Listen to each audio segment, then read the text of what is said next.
We got a Shohei Ohtani update. We got a Roki Sasaki update. We got Dodgers new injury news and everything you know or need to know that we think you need to know. Anyways, it's a pregame edition of the All Dodgers podcast. Hang out with us. Nailed it. Hell yeah, I nailed it. Good news, everyone. Good news for lovers.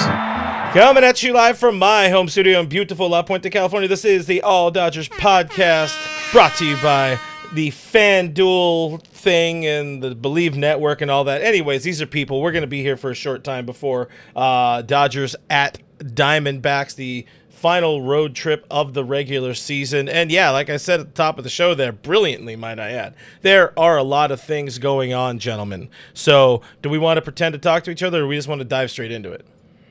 Hey, how you doing? Good. You too? Okay, good. Let's talk Dodgers. How about them Dodgers? Talking to you guys, it sounds so much better than the white walls in my room that they lock me in. But you're not in a room.'re in a kitchen. This is your brand. Everybody knows this. Guys, that's what I'm saying. Is like now I get to talk to people. They let him out of the padded room to do Hey, hit that thumbs up. Hit the subscribe button for Kevin's Kitchen / I guess crazy hospital room. But quickly, let's talk about the NL West situation. Of course, the Padres clinched a playoff berth. They are now, having won yesterday, having beat the useless Milwaukee Brewers. They have a 2.5 game disadvantage. They are 2.5 games behind the Dodgers as we interplay here on Tuesday.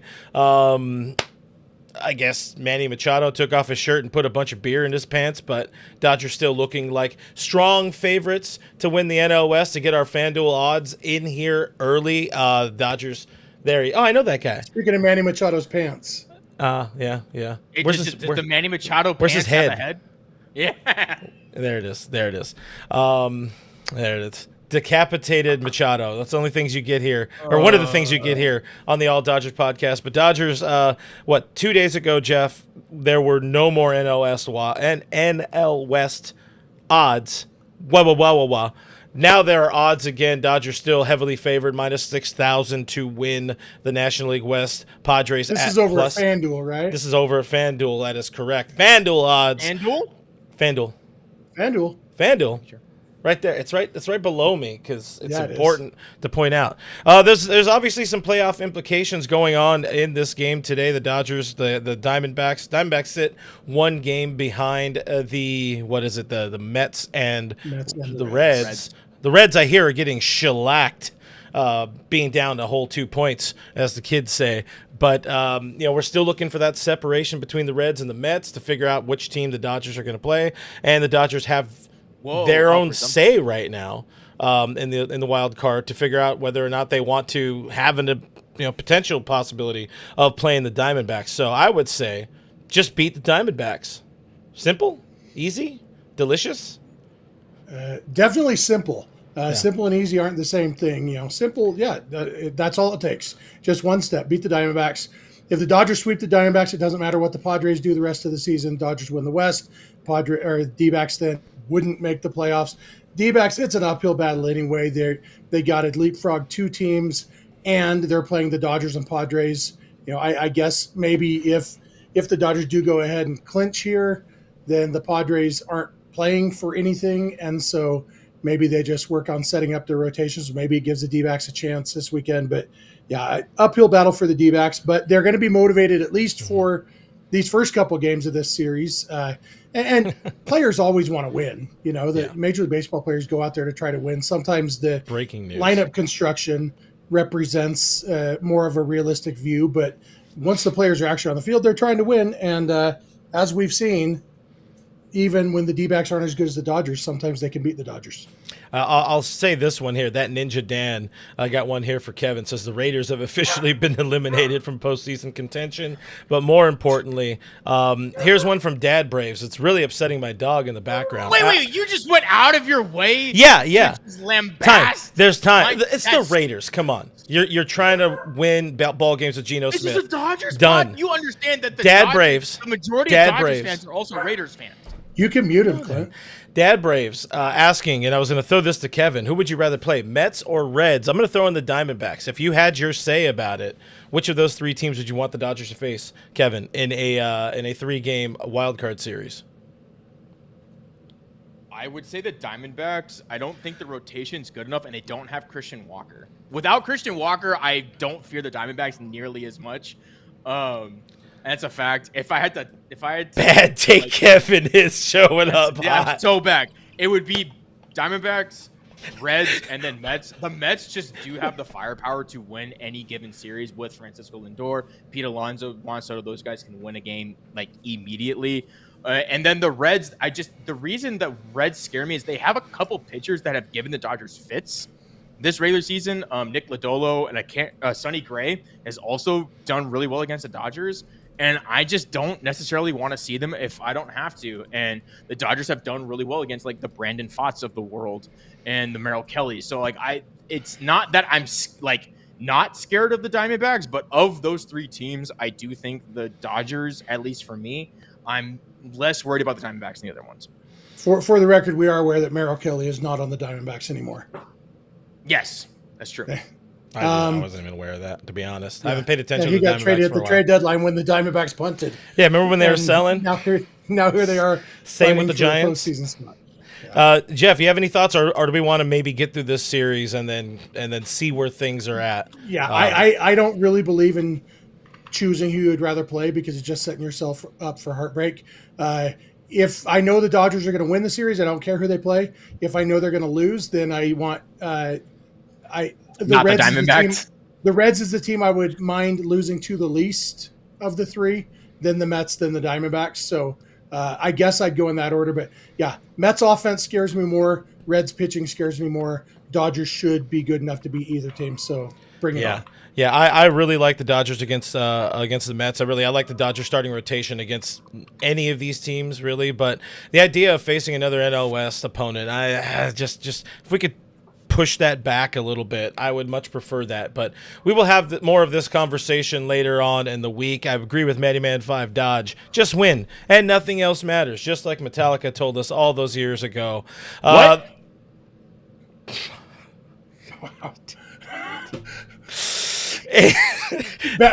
Anyway, Bad Tourette's Kevin is back. Moving on, we have some injury updates and other Clint little was things. Referring to Linkin Park, saying in the end it doesn't. Even No, no, I said nothing else matters. Nothing else matters. I'm aware. Jeez, Looky here, Pipsqueak. Back in 1990, they released an album. It was self-titled, but everybody calls it the Black Album. I've seen them live. I knew a guy once who thought that the song Sad But True, he knew it was called Sad But True, but he thought in the lyrics they actually said Sad Patrol. Sad Patrol. Man. Okay. Patrol would have been really upset about that one. For everybody who's tuned out, I'm sorry. For everybody who's tuned in, you're welcome. Hit that like button. Hit that subscribe button. Happy Tuesday to you all. Go to In-N-Out, where that's where hamburger's all about or something like that. I don't know how that works, but we got some injury updates. There were some big things today. I wanted to address one because, Jeff, I know I've seen it a few times over streams over the last couple of weeks.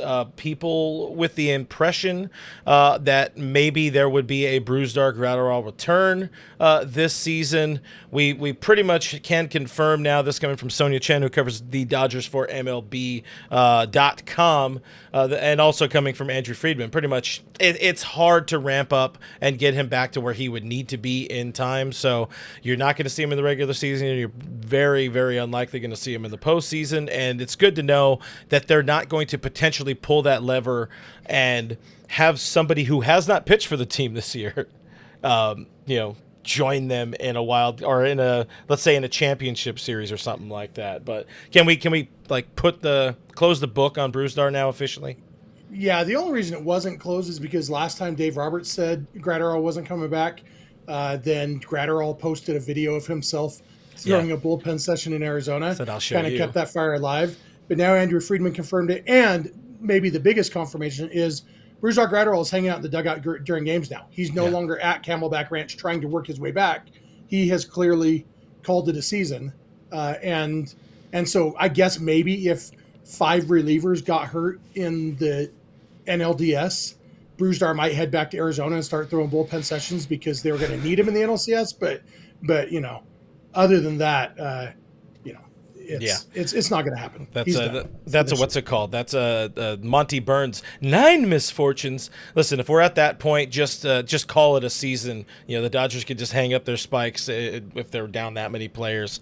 Kevin, I think you'll be a little bit more excited about this one. Roki Sasaki officially coming back Wednesday, part of the bullpen for the rest of the season, whatever that means, because it's about 5 games, maybe about 2 appearances. It's a very small sample size to get this kid working and get him, I guess proving that he is better in the bullpen than Blake Treinen, really. Kirby Yates is probably going to be like, cough, cough, I have a toe injury or whatever. That's going to be the move in my impression for Sasaki. But I asked Jeff this. We talked about this on Sunday.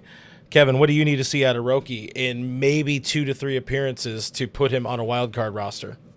I definitely think it'd be 3 appearances. I think there will be a back-to-back in there. I think that's just something the Dodgers are gonna do to make sure that he's like built up to do that. Because in the postseason, it's a sprint. You got to be ready to do back-to-backs, and these aren't gonna be throwaway games. I mean, we pointed it out a little bit. The Diamondbacks are fighting for their playoffs. Like they're a game back of both the Reds and the Mets. So they're trying to win games. And the Mariners, I believe, are 2 games up right now on the Astros with the last game being played tonight. Or are they 2 games up? I can't remember. I can look. Okay, they're playing Colorado right now. But still, the Mariners are still trying to clinch the AL West tonight as well. And so that might not be sewn up by the time the weekend series with the Dodgers rolls around. So he's going to be pitched in, meaningful games. And what I need to see from him is – I don't need to see necessarily like clean innings in terms of like he needs to throw up like no 1, 2, base 3 runners whatsoever. Yeah. It doesn't need to be 1, 2, 3. It needs to be the fastball is located well to where it's a threat and the splitter can actually play off it. If he can do those 2 things, he'll be fine. He doesn't need the 3rd pitch coming out of the bullpen. That's not something you don't need 3 pitches as a relief pitcher. Nope. So if he can do those 2 things, I think he'll be all right because of how nasty that splitter can be. But that splitter is heavily reliant on that fastball being well located and it's going to have to be upper 90s. We're talking 98, 99 range. It can't be sitting 95, 96 because as we've seen, it's a little flat and it's very hittable if you're sitting mid-90s. Yeah. Jeff, your thoughts? Yeah, if he shows that he knows where the ball's going when he throws it, then he's better than Treinen at this point. Honestly, for me, it's hard to picture Roki not on the postseason roster unless he's absolutely terrible, because there are some bad options right now, and Roki has such upside. I just think the strikeout potential is going to be important. I think Roki is pitching this week for what his role will be in the postseason more than is he going to make the roster. That's my guess. Yeah, no, that's reasonable. I mean, you need to see if he can handle leverage, but you don't need to have everybody be a leverage guy. There are opportunities to deploy these kind of dudes where, hey, if Roki is good and he can handle 3 innings in relief, maybe that moves Emmett Sheehan into a role where he is somebody in the back end of that bullpen. But I think I feel confident in saying that I would strongly prefer to see what a Roki can give you over Blake Treinen somehow turning the page in Keektober and figuring something out, because my boy is lost right now. Kirby Yates has been lost since coming back from the 2nd or 3rd or 10th injury, whatever this year. We need strike throwers. We need people that are not going to come in living strike throwers. And Jeff, you and I also spoke about this on Sunday, the idea of that wild card round. You do have a few extra roster spots to play with, which is almost an extended what's the word I'm looking for? Another opportunity to get eyes on him, to get eyes on Roki and see if he is worth a 5-game series in the NLDS, which could mean maybe there's no Kershaw on that first round roster. Maybe there's no Tyler Glasnow. One of the things you had mentioned, there was somebody in the comments that I haven't replied to yet, but they were saying like, basically, you guys, they were much more polite about this. You're an idiot if you don't think Tyler Glasnow is going to be on that roster. He throws hard. But the thing is, if they advance, he's going to be one of the first 2 pitchers that comment in the was DS. Saying that, the comment was saying that Glasnow could be a multi-inning reliever in the wild card series, and they're not going to do that because he's going to be starting game 1 or 2 of the division series depending on how many games the wild card series goes. And so, yeah, I think it would be whoever is the fourth starter, assuming Escalzo, isn't going to be on the wild card roster. And like you said, Kershaw might be another one who's not. For me, more interesting than any of this stuff, no offense to your talking point, is who gets bumped off the roster tomorrow for Roki Sasaki. Oh, it's Kirby. So you think Kirby is... yeah, his toe hurts real bad.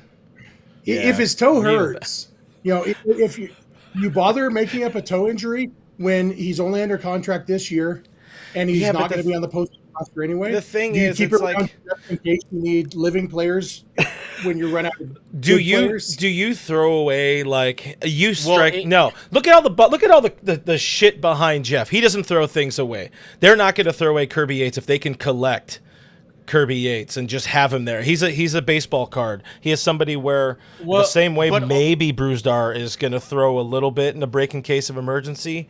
If they do have those 5 injuries, having Kirby be built up, as sucky as he's been, I think he'll be around, and that's where you can get away with an injury. Kevin?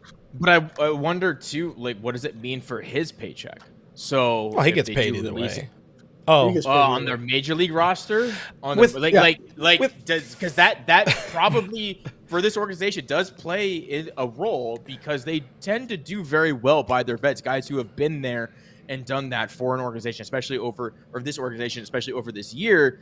If it's the matter of a few tens of thousands of dollars, which to us would be life changing, to them maybe not, but they will still do what's best by Kirby Yates to. Contracts are guaranteed.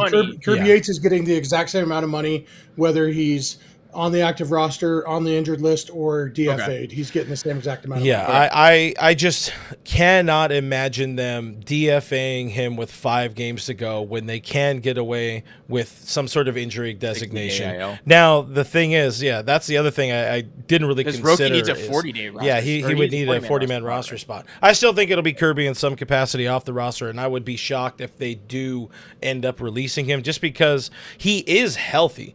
He's bad. He's just, my guess is that they have it. I'm going to count in a second when you guys are talking, but I think they probably have an open 40-man roster spot right now because they optioned Chucky Robinson, but then they apparently also DFA'd him because he got claimed off waivers. So I assume when I count right now, instead of listening to you, I'm going to count 39 guys currently on the 40-man roster. Well, with that, I have a couple of comments I really enjoyed. Logan Jones says, I trust George Sherrill in the bullpen more than Blake Trinan. Is a throwback for you. And breaking news from Jason Diamond, this bullpen is filled with a bunch of smelly turds.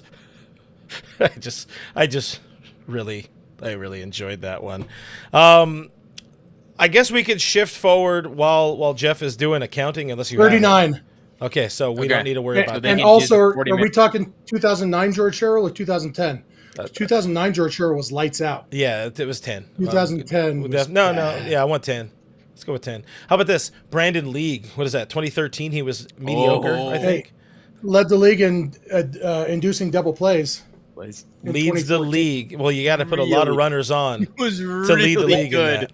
He was really bad Dodgers Alexander. All right, let's shift gears to the kind of unexpected Shohei Ohtani talking point of the day, but Dave Roberts coming out and saying they could be willing to push Shohei beyond 5 innings tonight and in a postseason start if it makes sense. And Shohei probably leading the conversations and being like, hey, I didn't like being pulled after 5 in that game where I lost and had a no-hitter going. I think this changes a little bit, but not too much for the team. But, Jeff, what's kind of the taste for you on maybe 6 or 7 innings of Shohei in the postseason? I think this is the closest thing to non-news as it gets because, for me, it's been obvious that the whole point of limiting his workload during the regular season was so that he still has plenty of bullets to go as deep as they need him to in October. Because in October, you're not saving him for anything. And so, 6, 7 innings, whatever he needs, especially if he's being efficient, it's going to be more of a pitch count. I doubt they'll have him throw more than 100 pitches in a game, but I don't think they'll shy away from letting him get to 95 to 100 in a game. And if he can be efficient like he was the other night, I think they're going to let him go 6, 7 innings. Kevin, you have any groundbreaking thoughts about Shohei? Because I kind of agree with Jeff. It's sort of ho-hum. It would be 1 or 2 extra innings and, just as long as they're not stressful. Well, it's not ho-hum insofar as that means for the wild card, at least we kind of, I don't know if we all assumed, but there was kind of this idea that it would be Snell, Yamamoto, and Glasnow in any order. In my opinion, that would be the order if you needed to pitch 3 guys in 3 games. With Dave saying that he will most likely pitch in the wild card series, you kind of have to wonder, is he bumping Yamamoto off the second game, or is he bumping Glasnow off the third game and then letting Glasnow pitch game 1 of the NLDS if they were to advance? Because it's the term of most likely Shohei will get a start in the wild card series that has me curious, because as far as I'm concerned, I don't think you could do any better than Blake Snell and Yamamoto in 2 games, and I would expect the Dodgers, at least in my opinion, to win in 2 games against whoever they play in that wild card series. So is Shohei going to pitch that third game? And then that's what I had. So if the way things lined up right now, Snell pitches tomorrow, that would put him on 6 days rest to go on Tuesday. Yamamoto pitches on Thursday, that would put him also on 6 days rest to pitch on October 1st, and then potentially, the Ohtani in game 3. I have Ohtani in game 3, so they can have Glasnow started in LDS game 1. Most likely aspect, which has me kind of thrown for a loop, because if I'm Dave, you don't want to tell your team most likely we're going to get to a game 3, but or very high. The likelihood's very high. I don't think you want them to think that, because this team's good enough with the first 2 pitchers they've got to win games 1 and 2. I would hope, Jeff, I think you'll subscribe to this as well. I would hope that none of these guys worry about being on rosters. They don't worry about pitching in particular games. They just want to be available when they are maximized on their schedule, on their rest, and pitch that day's game, give them 6 or 7, and then with the depth of this roster, you don't need to worry about, coming back on short rest and pulling a Kershaw or whatever. They're very set up for success, whether they go 2 games, 3 games, whatever it is in the wild card, and so on and so forth. Yeah, if you look at how happy Clayton Kershaw was just to watch his teammates win a World Series last year while he had his nasty toe, these guys want to win the World Series, and they don't care what their role is. Pop that last tweet back up on the screen real quick. Yeah. Real quick, Clint. I'm going to be a Dave Roberts whisperer when he says the last tweet. The tweet. Gotcha. Yeah, yes. Sorry. Well, you said the right word. I messed up. Yeah.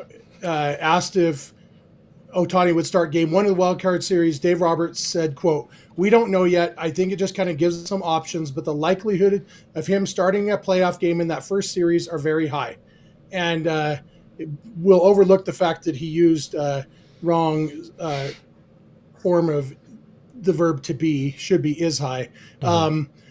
I think what he's saying is Shohei Ohtani is going to be in our 3-man rotation for that series. That's what the likelihood is high of. Yeah. Whether where he's starting and stuff. So they'll just carry Yamamoto and Snell as the starters, and then if it gets to a game 3, Shohei will be the de facto third, and so they carry an 11-man bullpen or something crazy like Pretty that. Much. Yeah. So Ohtani is in our rotation for the wild card series. That's what's high likelihood. Hopefully it doesn't get to game 3, and then he can start game 1 or 2 of the division series instead. It's funny. I've kind of found myself at times not, casting Shohei aside, but not really thinking of him because, he's a pitcher, but he's not technically a pitcher. But he's also, you could argue, has the best stuff in that starting rotation. He definitely has, a top 3 arm in that starting rotation because they are that good. So I don't have any issues with him starting a game 1 or game 2. I do think it'll be game 3. But man, the difference a year makes when you're looking at the starting rotation and the options available. 2 years. Yeah, think about 2 years ago. Well, all of them. Yeah. I mean, really the last few years it's been. Last year was because you had Yamamoto still at the top of that rotation. Yeah, but Flaherty was still Flaherty. And then Walker Buehler, who had been terrible all year.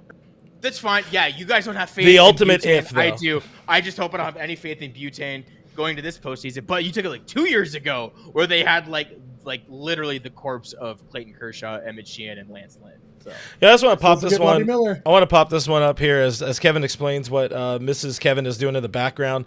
To just type out flirt pole on the internet was a decision. You give cats a flirt pole. I know what it is. But the thing is, you got to remember, it's the internet, man. You can't say my wife and flirt pole. I didn't say my wife. I said her name.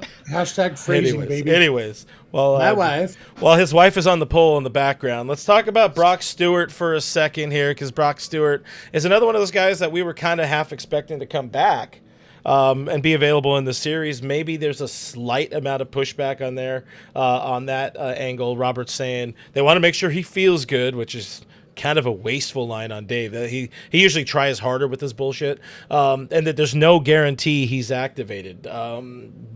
Reading some Dave here. Is there maybe now no Brock Stewart on the postseason rosters, Jeff? Yeah, like I said the other night, Brock Stewart has to prove that he can pitch well, and now that the AAA season is over, it's harder for him to prove that because there's not actual guys who are trying to get actual hits off him. But you can still look at the stuff, and if his stuff isn't ready, it's not even like, I mean, he's pitched 5 games for them this year, 4 games, and so it's not like there's even that loyalty. Like Blake Trinan, you could say, well, he did so much to help the Dodgers win the World Series last year. Do the Dodgers owe it to him? I don't think the Dodgers would do that just for that reason, but at least there's that conversation to be had. With Brock Stewart, it's like, you were bad for us 6 years ago, and now you're back on the team, but you got to be good, and so. Just because we traded. I'd be surprised if Brock Stewart is on the wild card roster, because I don't think there's enough he can show them between now and then. But if he's still throwing bullpens and gets the stuff going, maybe a later round, especially if they want to swap some guys. If pick a guy, Ben Kasperius has to pitch all 5 games of the division series. Yeah. Maybe they swap him out for the NLCS or something. Yeah, I think it comes down to, Kevin, they're going to ask themselves the questions. Is Brock Stewart potentially better than Edgardo Henriquez? No, I don't think so. Is he better than Blake Trinan? That's what kind of maybe what it comes down to. But the fact that Trinan's out there and healthy, yeah, he's doo-doo right now, but he's out there and healthy, and we haven't seen B-Stew in a month. I don't know. I think it's very hard for him to find a way on this roster. Can I say like an overarching thought real quick on this bullpen? Absolutely. So I see people in the chat, just this bullpen sucks. This bullpen sucks. I don't think the bullpen overall sucks. I think Dave Roberts has been forced to use guys who suck to give them a chance to stop sucking, which he won't do in the postseason, because in the postseason it's time to stop sucking, not try to stop sucking. Mm-hmm. And so they have guys, Yes, Justin Robleski had 1 bad outing, but he's been good for the team this year. Real good. Alex Vesia had 1. We did have those 2 games in a row against the Phillies where it happened to be their 5 good relievers, or 4 of them who had been good, who were actually bad. But Jack Dreyer, Alex Vesia, Anthony Bonda, Justin Robleski, those guys have been good for the Dodgers this year. The guys who have proven they can be good are going to get more opportunities in the postseason. Plus, you're going to have Emmett Sheehan and Clayton Kershaw coming out of the bullpen for long relief. Plus, you're going to have starting pitchers going a little bit deeper in games, hopefully. And so I'm not as worried about this bullpen in the postseason, because Kirby Yates is not going to throw a single postseason pitch for the Dodgers. Blake Trinan probably isn't either. Yeah. And Trinan I worry more about, to be honest. But I know. That's where I was going with your question, Clint, is what Dave's quote reads to me is Brock Stewart might have an injury, but we're going to try Blake Trinan out a couple more times to see if he doesn't screw this up. Yeah. And if he does, then we'll move to Brock Stewart and see if he can be any better. Because Blake Trinan has been bad. He's been bad pretty much since he's come back from the IL. He cannot find the strike zone. He's been getting up hard contact when he does. Yep. But if there is literally anyone in this bullpen who has earned the longest leash, it is Blake Trinan. I think Dave is going to give him an outing, maybe 2. I don't know if it'll be that long. He might give him 1 more and just build off it if it's a good one. But if Blake Trinan can stack great outings together, Brock Stewart might end up with a shoulder injury. Who knows? But if he doesn't, oh man, here comes Brock Stewart to potentially save the day. I do believe there are better options. Yeah. Sure, at least more proven options. I don't know about better necessarily. More proven. Even Edgardo Enriquez for the Dodgers is more proven than Brock Stewart at this point. But I think that's where we're at with this bullpen because, yeah, like there are really good guys on paper in this bullpen, to Jeff's point. Good players, living players? No. They're all dead. Every single one of them has perished. Well. All right, Clint, they're all dead. But to Jeff's point, it's tough to win a World Series. It is. It's going to be very difficult. Thankfully, the starting pitching is doing a lot better this year. But to Jeff's point, it's like they've done really well, and Dave has had to basically try to like hold this together with duct tape and Elmer's glue.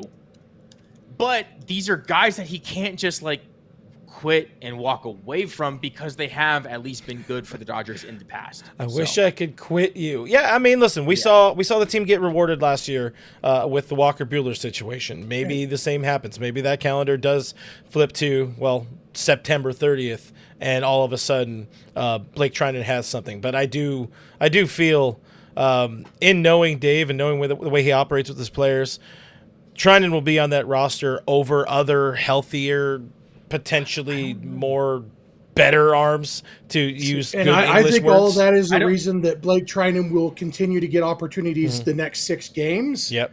But if he is not any better the next 6 games, he gets 2 or 3 appearances. Dave doesn't get to decide the roster. Yeah, he's not going to be on the postseason roster if he is as bad in his next 3 appearances as he has been in his last 8. Yeah. If he can't figure out something over these final, 6 games for sure. Dave gets in-game decisions. Dave doesn't get to decide the roster. If Andy F. and Brandon Gomes say, "Hey, no, Trinan's a liability," guess who's not on the roster? It's Blake Trinan. And Dave has no say in that. And you would hope that Trinan understands that as well. And he's kicking his own butt about how bad he has been of late. But he's still grieving. All right, he wants to walk away from it. All right, let's talk about Will Smith right now. There is a little bit about Will Smith, of course. We're hoping for it that he's going to be.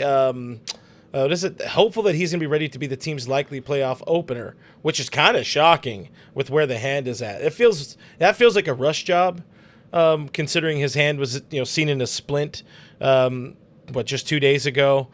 He's catching bullpens. He's not really throwing. He hasn't swung a bat. I mean, if there's anybody who could fall out of bed and hit, I do believe in Will Smith in the 6 or 7 hole or something like that. I still do believe that they end up carrying 3 catchers just in case. But I would say let's get through this Arizona series and before worrying anything too deeply about Will. Do you have either of you guys have any different thoughts or varying thoughts on the Will Smith? My thoughts haven't changed from the other night. I'll be shocked if we see him before the NLCS. Yeah, I would. I would say I wouldn't be surprised if he's on the DS roster as a pinch hitter. But if he's on the DS roster, I would expect him, even though he is right-handed and they don't necessarily need a right-handed pinch hitter. I wouldn't be surprised if Ben Rortvedt does get the everyday nod in the DS with Will Smith. Dodgers legend Benny Rortvedt. Dodgers legend, and that has more to do, honestly, with how good or how well Ben Rortvedt has played as a Dodger than it does with Will Smith's injuries. That's a luxury that the Dodgers organization has right now, is Ben Rortvedt has played very well, so they can potentially, if it so needs to be, push Will Smith back a little bit, in favor or over somebody like Dalton Rushing, who has struggled at the plate this year. And Will Smith is currently, is he tied or is he second in Major League Baseball in pinch hit home runs? I don't and remember he tied that. Yogi But the thing Berra, is, you need to be able to swing. You need to be able to grip a bat to swing. But that's not his problem. Hit. His problem is throwing the ball. No, it's also they don't want it. He's not even swinging a bat. It is a fracture in his hand. I haven't read anything different other than his problem is being able to transfer and throw the ball. It has nothing to do with his ability to swing. That was the last thing I read. So I could be wrong, but that's what I read. Still, it's something to I think we're not going to gain too much more until we start to see him taking at bats or something, which could hopefully, if you see him swinging a baseball bat in the Mariners series, I'm going to feel a lot better about him being a part of the roster, as they were Dave was alluding to earlier today. There's your short, tight, and sweet injury updates. Before we continue on, guys, I want to tell everybody, Delete Me. It makes it easy, quick, and safe to remove your personal data online at a time where surveillance and data breaches are common enough to make everybody vulnerable. Data brokers, they make a profit off of your data. Your data is a commodity to these people. Anyone on the web can buy your private details. This can lead to, I got to take this one off the screen. There it is. Don't text. I'm going to put that one back on the screen. That can lead to whatever I was saying. Identity theft, phishing attempts, harassment, but now you can protect your privacy with Delete Me. You see it there. It's on the screen. It's that way because I'm bad at remembering which way to point.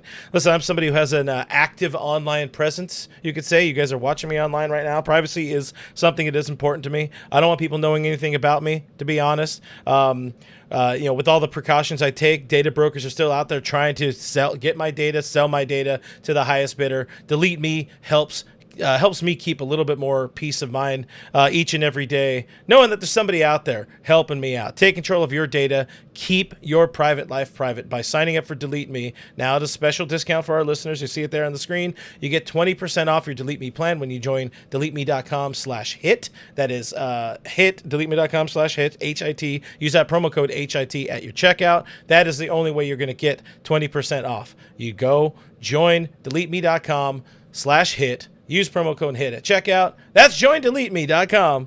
Well, not join Delete Me, but it's deleteme.com. You join there. Use that promo code HIT at checkout. And pass the savings or something. I don't know. Thank you for hanging out with us during all You're of nailing that. it all tonight, Clint. Good job. Listen, I'm trying here. We're doing our best. Appreciate people hanging out with us so far. Dad Brave says, thought Clint said date me. No, thank you. You are not my type. But I appreciate hit the like button if you date Clint right now. And if you wouldn't, hit the dislike button. No, also hit the like button. And subscribe if you would or would not. Jeff, you have abs, I heard? Or we're talking about ABS? Either way. I've got abs. They're just... wait. When's the last time you saw your abs, Jeff? When's the last time? January 26, 1986. Last time Bears won the Super Bowl. If you're talking like noticeable abs, like visible abs, never in my life. Listen, I was 9.5 pounds when I was born, and I just got fatter. Big daddies. Listen. Do people hang out at the six-pack at parties? No, they hang out at the keg. Except for Jeff. Jeff does not. He hangs out at the Diet Pepsi or Coke area or whatever. But anyway, I will say I'm down 33 pounds in the last few months, though. So. Oh, I'm so proud of you. Look at that. Hey, congratulations, man. That's awesome. It's because you're not. Awesome. Another 300 and I'll have abs. Hey, let's go. So the ABS challenge system is coming to a Major League Baseball near you next year. This is something that I think the vote was, I saw earlier, 92, 93 people in favor of implementing this next year. I am a big fan. I love it. I think I love the idea of being able to gamble something very quickly and erratically with my friends in the moment is going to be fun. But also just... being able to hold umpires accountable in some sort of way, I find that exciting. Jeff, you had some thoughts about the ABS. I have a lot of thoughts about the ABS. Thoughts in general. I think it's great that Major League Baseball is going to start using technology to get the calls right, because I get my human element from the players. I don't need it from the umpires. I think that the strike zone is defined in the rule book and should be called as defined in the rule book. And so if we have the technology to do that, we should do it. What I wish is that we're just using the technology to call balls and strikes. And that's the reason I had you pop that tweet up on the screen there, Clint, because Zach Gallen, who's on the competition committee, said the players prefer the challenge system over the full ABS, just having the computer call balls and strikes. Players prefer the challenge system, which brings me to my main thesis, which is I do not care what the players want in this instance. For me, the players are the product.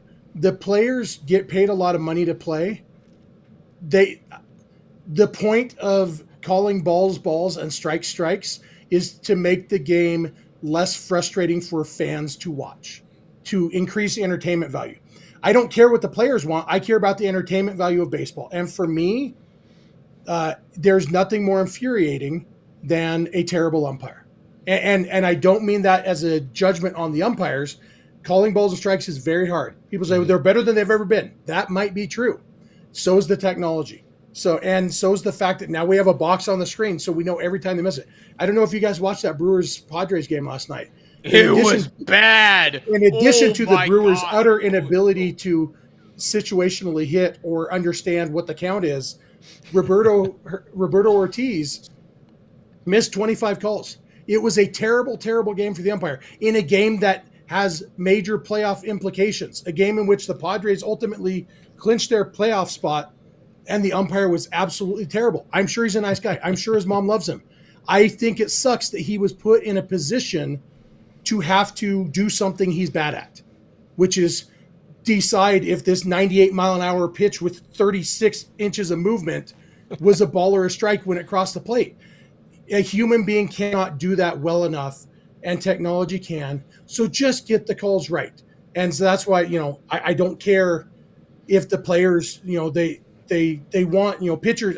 Walker Buehler said, well, some pitchers have earned that pitch off the plate. No, they haven't. Yeah. That was a weird quote by Buehler. Yeah. I love you, Walker Buehler. I disagree with you as a fan. I'm not, I know you know more than I do from the standpoint of a Major League Baseball player. My point is your standpoint doesn't matter more than mine. My view as a fan is more important than the view as a player, because I'm the one who has to watch the games. And so, but you also don't get paid millions of dollars to actually perform. So, you could argue the players.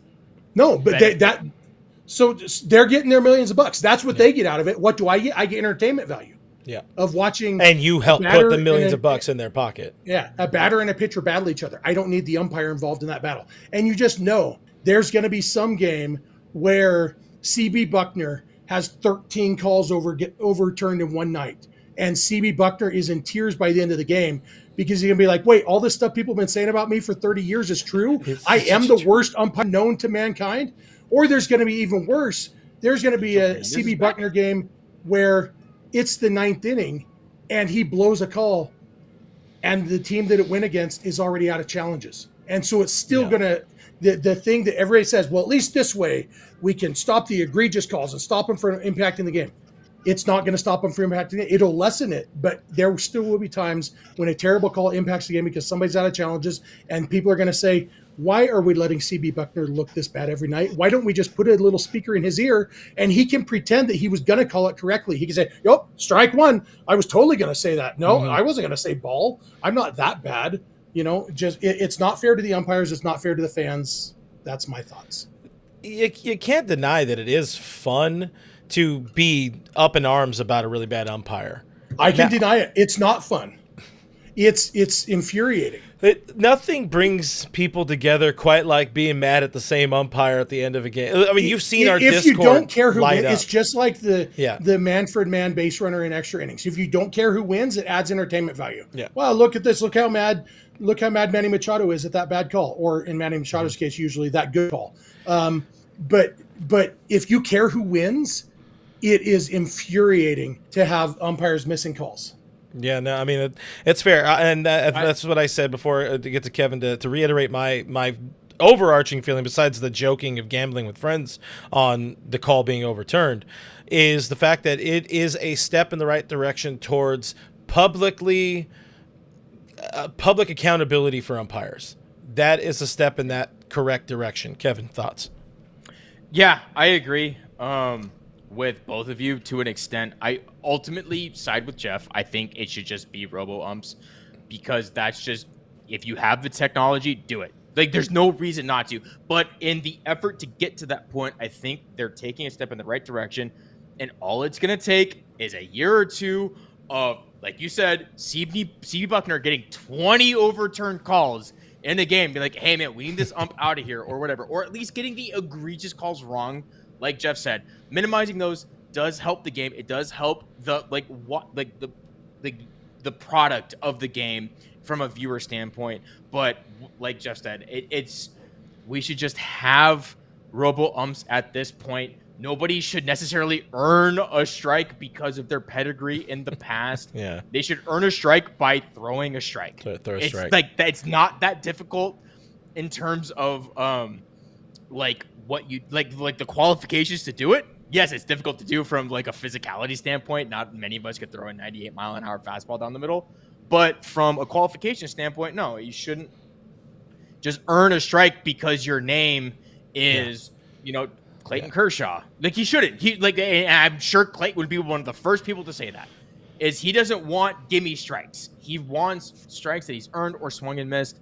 And there's going to be times, like Jeff said, where a team runs out of challenges and there's going to be some really ridiculous outside calls or inside calls against a team that they just don't have a challenge for. So I think it's a step in the right direction, but ultimately it's not where we need to be. Where we need to be is automated, like just straight up automated balls and systems or automated balls and strikes. Yeah. Home plate umpire can still... They were never going to... The union was never going to allow that. No, of course not. Yeah. But the umpire, until they get embarrassed, still controls the pace of play. He still controls.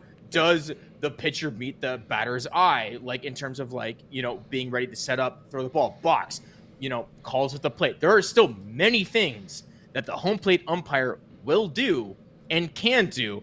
And just taking balls and strikes away from them, it's like if you've got the ability to do it, just do it. I've got two last things real quick. First of all, Blue Goon 82. Look at me and Kevin agreeing on stuff. And second of all, our buddy Seth Klein in the Discord today, he can't be with us tonight because he is at a Rosh Hashanah dinner tonight. But he said, feel free to quote me as saying the challenge system is like a Band-Aid on a broken leg solution. Yeah. And I don't think it's that bad. I think it's more putting a cast on a broken leg that actually needs surgery. It's going to heal, but you're going to have a limp. You're not going to walk the same. You're not going to run a 6.5 40 anymore like David Vassay. 6.5 40? What? Were you walking it? Have you seen David Vassay race against Adrian Gonzalez back in the day? No, I only saw him go down a slide once and break his Vassay used to make fun of Adrian Gonzalez being slow, so Gonzalez challenged him to a race and just destroyed him in the race. Cooked him. Yeah. Do you guys want to hear from two current major league catchers about it? Because Alana and I had Dalton Rushing on Dodgers territory yesterday, and then today the legendary Ben Rortvedt was on foul territory. So I clipped those. We're calling them R&R, by the way. You're calling them R&R. When I think of R&R, I think of the place where I order parts from for work. But anyways, we'll listen to them real quick, and then we'll come back, digest that a little bit, and then we'll move on to looking at this Arizona series. Is this going to take away some of your value as a great receiver, or is there still like some good value on the edges because you don't just have unlimited challenges? I think it'll take away some value, but at the same time, it'll definitely make the margins valued a lot more. I think blocking will be definitely valued more. I think throwing will be valued more, game calling. But the big chunk of kind of stealing a lot of strikes probably will decrease a little bit, but it's the margins that come into play with the ABS and on the edges. So, and also probably just understanding the strike zone as a hitter and what to challenge, what not to challenge. It changes a lot with the height of batters, so that's one thing that's difficult. The zone can change with the size of the hitter, so it's definitely going to be you understanding the strike zone as a whole. What's your opinion of the automated ball and strike system? I just think it holds, from an umpire standpoint, it holds umpires to a standard that they will be graded by each and every game to the public in front of thousands of fans. But at the same time, I also see the side of the human nature, like the human aspect of baseball. Like umpires are going to mess up. They're going to miss calls. So like, I can't honestly give you a full-on answer which way I would like to go, because I see both sides. When I steal a strike as a catcher, it's a really good feeling. When I have a ball called 2 balls off the plate against me as a hitter, it's not a great feeling. So it goes hand in hand. I'm pretty 50-50 on it. I do think it's going to come. I think it's on its way. It's take it for whatever you want, could be great for the game, could be terrible. But it is coming. It is here next year. And I will say, the last thing I'll say on it is what I would love the most about having it be all robo-called balls and strikes is that we can get rid of the outlandish, egregious, stupid attempts at stealing strikes. I miss the good old days where these jerk-offs stood behind home plate, put their gloves down there, and the pitcher dotted the glove. Not gloves on the floor. I'm going to swipe up. Or as bad as Dalton is, because he moves his glove from like here to like here. It's a bit much. That's my old man yelling at a cloud. But will you pop Jason Diamond's last comment up on the screen real quick in the chat? It the human umps? While we're at it. Yeah. Says, while we're at it, just put robots out there instead of human umps. You know what? If they would do a better job, I'd be in favor. Whatever is going to get the most calls right, whether we're talking balls and strikes, we're talking outs on the bases, actual robots I don't think have the manual dexterity to get in position and make the calls better than the humans right now. That's why we have instant replay. That's why we're not talking about actual robots. When we say robot umps, we're talking about high-tech lasers and radar and computers. Freaking laser beams. And my last thing is, somebody on Twitter was telling me that this is going to change how the strike zone's called, and it's going to totally change the game and make it. He thinks it's going to make it too easy to hit. I'm not sure how calling the pitches on the corners of the zone that currently are called balls, calling them strikes, is going to make it easier to hit. But either way, my favorite thing about robot umps is if it does drastically change the game and they decide, you know what, we want to make the strike zone bigger or smaller. It takes a programmer 10 minutes to do it instead of taking 20 years to retrain umpires on what the new strike zone is. Instead, you just tappy on the keyboard, and then you send out a memo saying, hey guys, by the way, starting this year in spring training, the strike zone is the top of the knee instead of the bottom of the knee, or whatever it is. Or we actually are taking off the corners of the zone and making it a rounded corners like in Photoshop, like you see on our screen right here. See our rounded corners there? They could say that's the new strike zone. It has rounded corners. You can do all of that with computers immediately and send out a memo instead of having to retrain umpires. It's just, I don't understand the obsession with misinterpreting the rule book, because the human element and people hate change, which I hate change to a degree, and keeping our great game the same and all that kind of stuff. But anyways, that's another. It feels like it's a good amount of argument to still be had on that. I just wanted to add,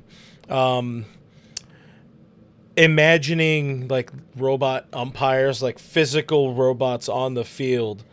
I just see, what is it, like Alice, I think it was, from the Jetsons. Is that what it was called? I don't remember. Rosie? I don't know. They all look the same. Alice is the maid on the Brady Bunch. That's Rosie right. Okay. is from the Jetsons. My robot vacuum, we named her Rosie the Robot because of the Jetsons. My robot vacuum is named Garbage Goober because of Rick and Morty. Sometimes Alexa gets confused when I ask it to fire up Garbage Goober, but I digress on that. But I just imagine that with the little maid outfit and everything out there. You are out. That's it. I will say, shout out to Dalton Rushing for having a good and mature answer, I think, because as someone who's, at least for him, grown up in that system, he did ABS in the minor leagues. Like, I don't know how much Ben Rortvedt has had exposure to ABS at like not nearly as much as Dalton Rushing. I can almost guarantee you that. That was a really good answer by Dalton Rushing. And at Ben Rortvedt's, to Ben Rortvedt's point, it's interesting because I would like catchers to be, evaluated on blocking, throwing guys out, like actual catcher things, and not necessarily stealing strikes. And that would be something that even eases up the burden on a catcher on their everyday, routine. So I do like that for them in general, but eventually, we're gonna need Mrs. Jetson out there catching balls and strikes and calling them. For the record, Rortvedt has played twice as many AAA games as Rushing, so he's had really. Yeah, he has. Yeah. Oh to not like break the character we have going. He's actually pretty bad, right? When did Brett play those games though? Because ABS wasn't introduced this year. I mean, he's been playing it this year, 22? Last year. He's been playing a lot. 24 and 25. So really, yeah. Oh, I didn't know Brett was down. Okay, he's still but a young boy. He's 27. Yeah, again, he's not like actually. But he was with the Yankees for a while. I thought they had him up on their major. He first made it to AAA in 2022. They didn't have ABS then. A couple of comments to address. I see Kevin Uhas baiting me on this one because he says I don't even know the whistle theme to the Andy Griffith show. I do it. I'm not going to do it. I'm not going to. I can't whistle, or I would. Wait, I was going to say Clint. It's because you can't whistle, right? No, of course I can whistle. You have a penny whistle? No. Why not? Dr. V also says, backing me up, Clint knows the theme song to Three's Company. Hell yeah, come and knock on my door. But don't knock on my door, thanks to delete me. Guys, the Dodgers play 3 more games in Arizona for the rest of this year, and then hopefully we never see Arizona again, even though there is a potential of somehow meeting up with them, I think, in the wild card series. Can division rivals meet up in a wild card series? Unfortunately, yes. There's no more rules against anything meeting up. Life is meaningless. Yeah, I get you. Yeah, and the first game starts in 13 minutes, the first game of this series. Our half-hour show has turned into almost an hour. Appreciate you guys hanging out with us here in this pregame edition of the show. Dodgers are favored on the money line to win this today over FanDuel, minus 162 with Shohei on the bump, going up against Brandon Pfaadt at plus 136. As we said at the top of the show, shout out to Kevin for pointing it out, there are wild card implications for the Diamondbacks in the series. They currently are 1 game behind the Reds-Mets for that final spot. The Mets just tied it up against the Cubs in the 6th, and the Reds have lost. So if both teams lose, which the Cubs or the Mets tied it up, so there would be a 3-way tie. It would be a 3-way tie. Yes, and I don't believe it or not, I don't know how that tiebreaker works out, but I'm just saying, like, game 163 is back. Let's go! 2015's here, folks. But I feel pretty confident here. The Dodgers are running out the aces, and of course, this is looking at these 3: Shohei versus Brandon Pfaadt. Tomorrow, it's Blake Snell versus Ryan Nelson, and then Yoshinobu Yamamoto versus Zach Gallen on Thursday. Dodgers are running out their 1-2-3, and it could be the 1-2-3 in order that we see in a wild card series. We could talk more about that at another point, but more on this series in particular. Jeff, what do we need to see from the Dodgers in these 3 games? And then we'll talk about what we need to see in those 3 games in Seattle later on this week. I want them to clinch in Arizona so they can jump in the swimming pool. I just want I need the offense to keep hitting. It's 3 righties, which means Michael Conforto is going to have a chance to keep hitting. He's been very good the last couple weeks. I never quit on him. Yeah. Teoscar Hernandez is going to have to show something. That for me is the big question of what's the outfield going to look like in October. And a lot of that has to do with how Michael Conforto and Teoscar Hernandez play. Obviously, Tommy Edman too, need him to get some of those line drives to start falling in. I just need the Dodgers to win some baseball games. I just need now. I want to listen to the Three's Company theme. That's where I'm at. I want to see some good baseball, living baseball. I need to see bullpen stability out of the Dodgers, even if it's all the bad pitchers going in there. Be really bad so we know, or be good so we can be like, all right, you've earned at least a look. Kevin, what are you watching in this 3-game set? Oh, no, I'm 100% on board with Jeff. I need them to clinch the NL West in Arizona to jump in the goddamn pool. Little species. That the fact that they got so hurt, the Diamondbacks, about the Dodgers doing that, it just fuels me to this day. Any chance the Dodgers have to clinch in Arizona, they should absolutely do it and have a freaking pool party back there. But it would be nice, and also if the offense needs to stay consistent, as Jeff said, and the more political answer is, I would like to see the bullpen maintain some leads. That would be good. It would be, it would be that. I think that would help. And if Blake Treinen can find it, like we're talking about specific players, if Blake Treinen can find it, that would go a long way, I think, for this team moving forward. But oh my God, I want a pool party. A pool party, and I just want to say, come and knock on our door. Sorry, I had to. Is that Three's Company? Yes, here, Pipsqueak. It is 3. It was a good show for its time. Now I think they would consider it problematic. I've seen Married with Kids, if that counts. That's not even the show, but it works. Married with Children? That one, yep. Yeah. With right. Christina Applegate. Hey, Jeff. Tell me more TV shows you've seen, Dennis. Jeff, you want to sign us off on this one? Yeah, hey, this was fun. Thank you all for being here. Dodger game starts in 8.5 minutes. Thanks for all you being here. If you're watching this later, throw your thoughts down in the comments on YouTube. Thanks all of you on the podcast, listening on audio. Please subscribe there. Subscribe on YouTube. All that stuff. We're trying to get to 20,000 subscribers. Thanks to the mods in the chat. Thanks to the Bleav Network and to FanDuel and to Delete Me. And go Dodgers. We will talk to you tomorrow. Bye. Bye.